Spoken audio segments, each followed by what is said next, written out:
A flood of intriguing agribusiness news emerged late last week, all of which will have an impact eventually on Australian farmers and graziers.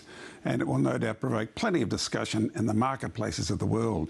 The crucial story, the Obama administration in Washington looks set to cut subsidies to American farmers by several $billions. That comes on top of a lift to the American winter wheat crop to 58 million acres. If you think you're seeing a flood of wheat now, wait till later in the year. And if you think that's big, corn plantings this winter in America will be 94 million acres, the biggest since 1944.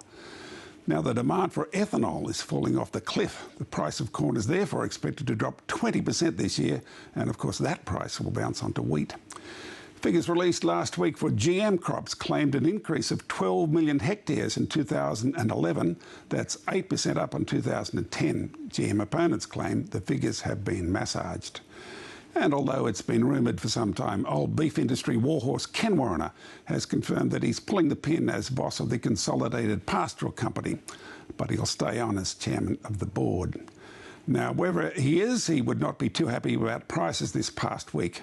As bridges and roads get fixed and paddocks open after the floods, sales resume to normal schedules, and numbers in the north were way up. The Roma sale put over 7,000 head through Tuesday and another 1,500 Wednesday. In contrast, young cattle are pretty scarce in the south, but it was Roma which had a direct influence on the indicators. But it's worth noting, slaughter numbers this year in Queensland, the beef cattle state, are down 20% on last year. Here are the prices, down they go. As usual, restockers were chasing the young cattle. Now, these are national indicators, and I'm told prices in the west are actually much better, with some categories over there actually hitting record highs. Now, the Eastern Young Cattle Indicator has slipped 4% year on year, but in historic terms is still pretty good. The 5-year average for February is 30 cents below this number. Now, the live trade, and I'm told the last boats to Indonesia for the quarter left last week. Exporters are trying to find shipments to Malaysia and the Philippines perhaps, but producers are very gloomy. New permits for Indonesia are not expected until late March. On a positive note, it is the wet season. Very dry wet season so far, mind you. And as March is often the wettest month across the north, the impact of the lack of permits is not as damaging as it would be, say, in mid-year. Now, if you can find a buyer, expect no better than $1.85 for your steers and about 15 cents less for your heifers.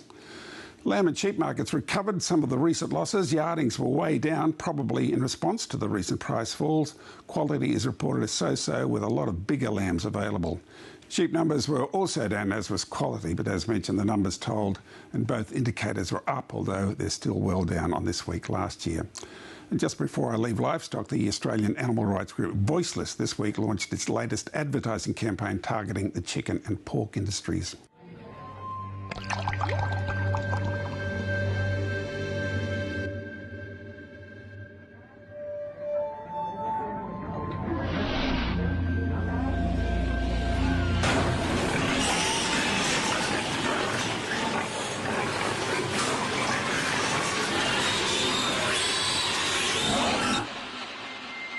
Factory farming.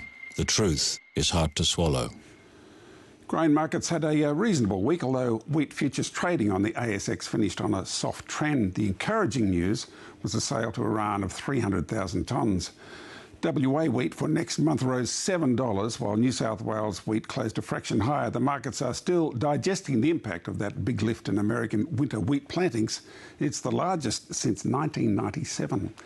Chicago took it all in, or did they? Maybe it's too early, because corn and wheat prices for the nearby March contract actually closed fractionally higher. The hotspot remains soybeans, which rallied to a 5-month high. Demand here appears insatiable, and exports are being kicked along by the weak American dollar and crop problems in South America.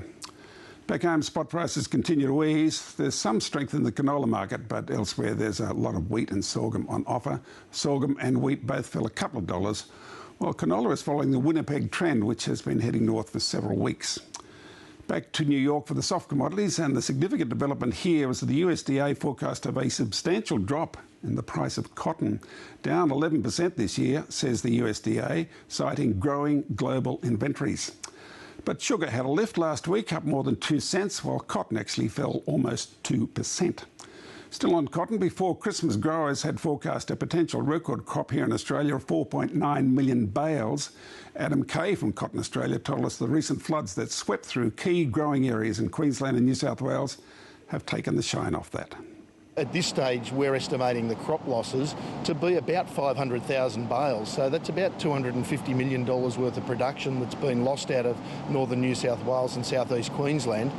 On top of that, though, we have had infrastructure damage, and that infrastructure, farm storages and channels, and even some of the gin sites have been inundated, and there's going to be major electrical rewiring and alike. So, yeah, major infrastructure damage as well as crop losses. Finally, to wool, where the market dipped markedly last week on the back of a crash in demand for finer wools. Pass-in rates were very high after buyers were slow out of the blocks Tuesday and lost even more enthusiasm on Wednesday. The Eastern Market Indicator closed to 1,244 cents, a loss of 3% since last week. And that's the Landline check on prices.